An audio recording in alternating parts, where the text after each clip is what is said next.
Tchan, tchan, tchan, tchan. Fala, galerinha. Oi, pessoal, tudo bem? Bom dia, espero que estejam todos bem. Só para dizer que já estou com saudades, já quero voltar para a gente se ver, para eu ficar falando para vocês fazerem silêncio na aula. Mas vamos para a nossa primeiríssima aula online, não é? Espero que vocês compreendam esses vídeos e eu vou falando aqui. E qualquer dúvida, depois a gente combina como a gente vai se comunicar, tá bom? Mas olha aqui. Hoje nós vamos falar sobre a narração no texto. O que é a narração no texto? Narração, como o nome já diz, é narrar, não é? Contar uma história. Ou seja, nós vamos falar sobre textos do tipo narrativo, que são aqueles textos que contam histórias, aqueles textos que têm personagens, que têm todo um conjunto de características que vão nos fazer compreender aquela história. Lembra do que a gente falou no começo do ano letivo? A gente falou sobre o que era texto. A gente viu que o texto ele pode se apresentar de várias formas, não apenas escrito, falado, não verbal, um texto visual. Aqui nós vamos falar sobre o texto escrito, tá bom? Esse texto que eu enviei para vocês, que vocês vão ver aí, se chama Dona Custódia. Ele é o texto 2, mas a gente vai já falar sobre ele, porque primeiro a gente tem outra coisinha para ver, olha só. Deixa eu...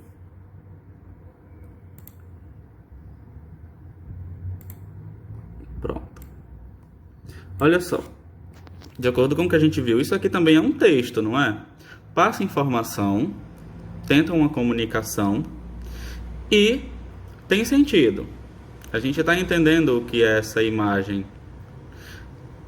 Conseguem identificar de onde é essa imagem, sobre o que ela retrata? Olha, prestem atenção que o rapaz está subindo por uma varanda, é um lugar um pouco alto, como está indicando aqui, ó.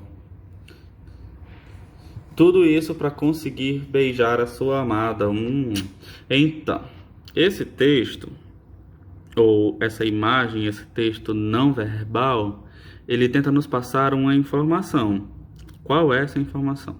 Ele tenta nos dizer, contar uma história, contar que um rapaz enfrentou todas as adversidades, que correu perigo subindo nessa varanda, tudo em nome do amor, não é? Olha que romântico, olha que corajoso esse rapaz.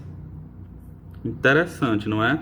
Nesse texto a gente vai utilizar para responder uma questão lá na atividade de vocês. Quando vocês forem responder, vocês vão perceber, vocês vão ter que voltar aí a essa imagem para dar uma olhada nela. No texto escrito, diferente do texto visual, aqui nós temos cores, linhas, aqui nós temos traços, aqui nós temos a imagem para contar essa história. No texto escrito, para contar uma história, nós precisamos de alguns elementos, que a gente chama de elementos da narrativa, que são justamente algumas coisas que vão nos ajudar a contar essa história. Por exemplo, primeiro, narrativa já nos lembra, como eu já falei no começo, não é? A palavra narração, que é relatar os acontecimentos. Esses acontecimentos podem ser reais ou fictícios. Quando a gente transforma isso num texto narrativo, numa história, por mais que a gente tente ser fiel ao que aconteceu de verdade, se a gente fosse basear em fatos reais, a gente sempre vai acabar colocando algo que tem a ver com a nossa visão. Então, muito dificilmente vai ser 100% real. Pode chegar ali a uns 90% de realidade, de fidelidade aos fatos acontecidos. Mas uma história, mesmo baseada em fatos reais, ela sempre vai ser tratada como ficção, porque a gente não tem como comprovar que 100% daquilo aconteceu como está ali. né? Então a narração, olha aqui, ela cria um elemento chamado o narrador, que é quem vai contar essa história. E como a gente já pode ver bem aqui, ó, o narrador, ele pode ser protagonista. Aliás, aqui está falando sobre os personagens. O narrador, ele pode ser um narrador personagem, tá aqui. Ou ele pode ser um narrador observador. O narrador personagem é quando ele também é um personagem da história. É quando ele vai fazer parte da história, tá ali vivendo também essa história. Então ele vai narrar essa história em primeira pessoa. A primeira pessoa que nós conhecemos dos pronomes é eu. Então ele vai contar essa história a partir do ponto de vista dele. Eu fiz isso, eu fiz aquilo, nós saímos em uma caçada, eu caí no lago. Então ele vai contar essa história sempre colocando frases assim, bem pessoais. Já o narrador observador, ele vai narrar em terceira pessoa, ou seja, ele não faz parte diretamente da história, ele não é um dos personagens da história. Então ele vai contar como alguém que está vendo essa história de fora. Então, certo dia, os heróis saíram para uma caçada e nessa caçada um deles caiu no lago. Olha só a diferença. Ele não está se incluindo na história, não é? Aí sim, agora nós vamos lá para os personagens. Eles podem ser, ó, os principais, ou como a gente chama, os protagonistas, os antagonistas, que são os adversários deles, muito conhecidos popularmente como os vilões, e os coadjuvantes, que são os personagens secundários, que são todos aqueles ao redor do protagonista que vão ajudar também a contar essa história. Claro, a história vai seguir o fluxo, a linha do protagonista. O protagonista que vai dar o fluxo na história, não é ele que vai, o narrador vai se basear nele para ir contando a história. As coisas mais interessantes vão acontecer com o protagonista. Olha aí que interessante. Logo depois, nós temos o enredo. Olha só aqui. O enredo é um conjunto de fatos ligados entre si que fundamentam a ação de um texto narrativo. Ou seja, o enredo é a história. O enredo é o que está sendo contado. No enredo, a gente tem algumas partes, que são o quê? Primeiro, a gente tem uma introdução no texto. O enredo, olha aqui, uma situação inicial, onde serão apresentados os personagens, ele vai falar onde vai acontecer aquela história, em que tempo. Geralmente num conto de fada, esse enredo começa: era uma vez, em um lugar muito longe, onde existiam tais coisas, uma pessoa, uma mulher chamada fulana de tal. Então essa introdução inicial é o que vai dar toda a introdução para a gente tentar conhecer, já começar a conhecer a história. Depois a gente tem o estabelecimento de um conflito, que também é chamado de complicação. Essa complicação é quando começam a acontecer as coisas com os personagens. Ou seja, é quando a história começa a avançar. Lembram do conto de fada que eu estava contando agora? Então, certo dia, o que acontece é que a madrasta ficou com inveja dela. Olha só aí chegando a complicação, tá vendo? Logo depois vem um desenvolvimento, que pode ser um trabalho em conjunto com essa complicação, com esse estabelecimento do conflito, porque no desenvolvimento é que vão se desenvolver as coisas que foram colocadas aqui nesse tópico. Então, no desenvolvimento, os personagens vão lidar com aquela complicação. Os personagens vão tentar resolver aquilo para chegar no clímax. Clímax, o nome já diz, ó, é aquele momento de tensão, aquele momento da história em que todo mundo fica imaginando o que é que vai acontecer, não é? Então, a personagem principal comeu uma maçã entregue pela madrasta disfarçada e caiu num sono profundo, parecia que estava morta. Olha que clímax. A personagem principal já está desse jeito, como assim? O que será que vai acontecer? Será que ela vai sobreviver? Será que foi algo grave? Para depois do clímax vir o desfecho, que é o conflito solucionado. Nessa história que eu estou contando, no conto de fadas que eu estou contando, que ninguém sabe qual é, né? Não estou dando nem dica, não disse nem o nome da personagem para ninguém descobrir que história é essa. Então, o desfecho é o quê? Quando o príncipe dá um beijo apaixonado e a protagonista se levanta como se nada tivesse acontecido, dá um tapa na cara dele porque era um desconhecido que chegou beijando ela, que coisa, né? Não é bem assim a história, mas tudo bem. Então esse é o desfecho, é o final da história, é o que acontece depois do clímax. E nós temos também, ó, o espaço, que é onde acontece a história. Pode ser numa floresta, numa casa, num quarto, numa cidade toda, num país, no mundo, né? O espaço vai dizer por onde acontece. O tempo, que é quando acontece a história. Era uma vez, há muito tempo atrás. Olha só, já nos dá a ideia de que o tempo aconteceu bem antes, faz tempo que essa história aconteceu no passado. Ou então, em 1852, uma família vinda de Portugal chega ao Brasil. Olha, já dá um tempo também, em 1852. Mas esse tempo nem sempre ele vai ser cronológico. Esse tempo, às vezes, vai ser psicológico, vai se passar dentro da cabeça do personagem, quando ele está pensando, quando ele está imaginando alguma coisa. Esse é o que a gente chama de tempo psicológico. O tempo cronológico é esse que tem uma marcação de tempo.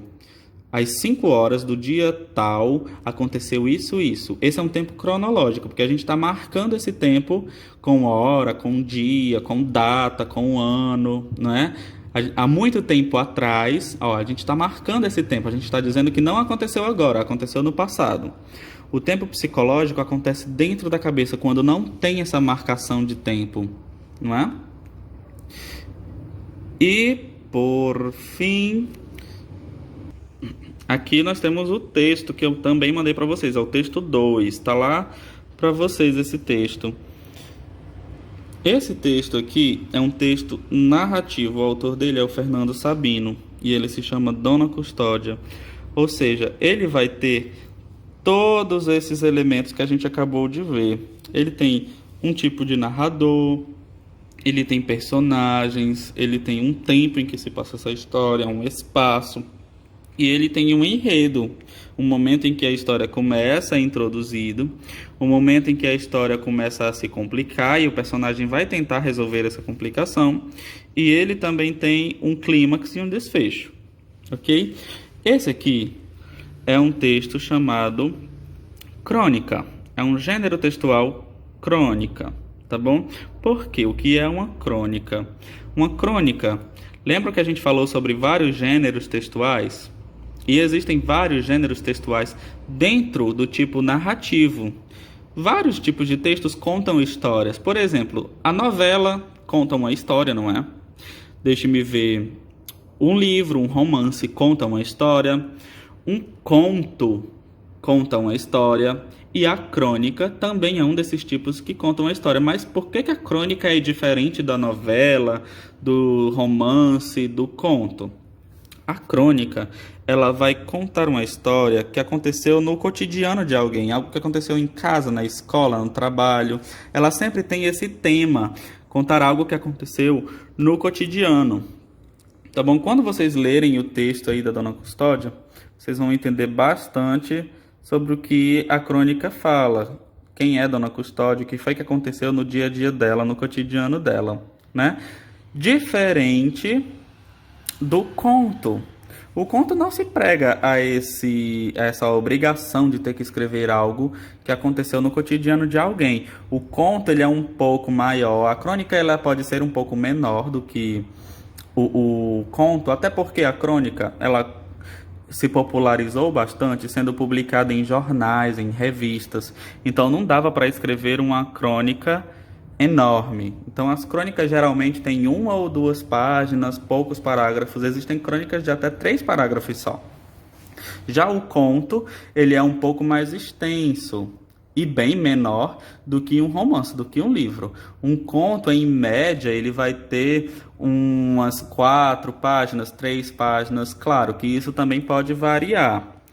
Mas o que é que diferencia um conto de uma crônica? É justamente que a crônica, ela vai falar sobre esse fato do cotidiano. E a crônica pode trabalhar isso de forma jornalística, colocando fatos de forma mais séria. Ela pode trabalhar isso de uma forma humorística, sim, colocando isso de uma forma mais cômica e tudo mais. A crônica, ela pode trabalhar isso de uma forma mais poética, não é? Aqui, eu vou até mandar o link para vocês. Tem um site, Portal da Crônica Brasileira. Olha que interessante, gente. É um site muito legal, que tem muitas crônicas. E se vocês tiverem curiosidade para ler mais crônicas, eu adoro. Eu estou lendo um livro só com crônicas no momento. Esse site aqui tem muitas crônicas que vocês podem ver. Tem umas crônicas bem antigonas, que foram publicadas em jornais antigos, e tem a fotinha lá do jornal pra gente ver e tudo mais. Vocês vão adorar. Aqui nós temos o texto 1, que eu mandei para vocês, uma breve biografia falando sobre o autor dessa obra. Aqui nós temos o texto 2, que é o texto de Dona Custódia. Olha como é um texto pequenininho, ó. Dá 3 páginas, não chega nem até o final da 3ª página, e é uma história divertidíssima que vocês vão adorar. Aqui nós temos uma pequena atividade, olhem só, apenas 6 questões. A última questão é um desafio. Olha que interessante. Vocês vão olhar algum filme, alguma série que vocês já assistiram aí durante esse período que vocês estão em casa, né, durante o recesso escolar, e vocês vão me dizer quais elementos da narrativa vocês encontram neles. Por exemplo, para quem aí adora as séries de terror, pode falar sobre Sabrina. Você vai me dizer quem são os personagens, quem é o protagonista, quem é o antagonista, não é? E vocês vão dizer em que ponto da história tem uma introdução, em que ponto começam os conflitos, e tem um clímax, e tem um desfecho. E assim vocês vão colocar, não precisa ser sobre Sabrina, claro, pode ser sobre o que vocês quiserem. Esse desafio é sobre algo que vocês gostem, que vocês já assistiram aí nesse período, tá bom? Bom, essa atividade, eu coloquei essas linhas, mas é essencial que vocês respondam no caderno de vocês, tá bom? Qualquer dúvida, vocês podem me mandar áudios no privado. Eu vou tentar ser o mais claro possível, e a gente assim vai se entendendo sempre. Bom, gente, foi isso. Espero que todos tenham entendido, mas claro, se não tiverem entendido alguma coisa, é só me perguntar, tá bom? E tchau, tô com saudade, espero ver vocês logo. Tchau, tchau.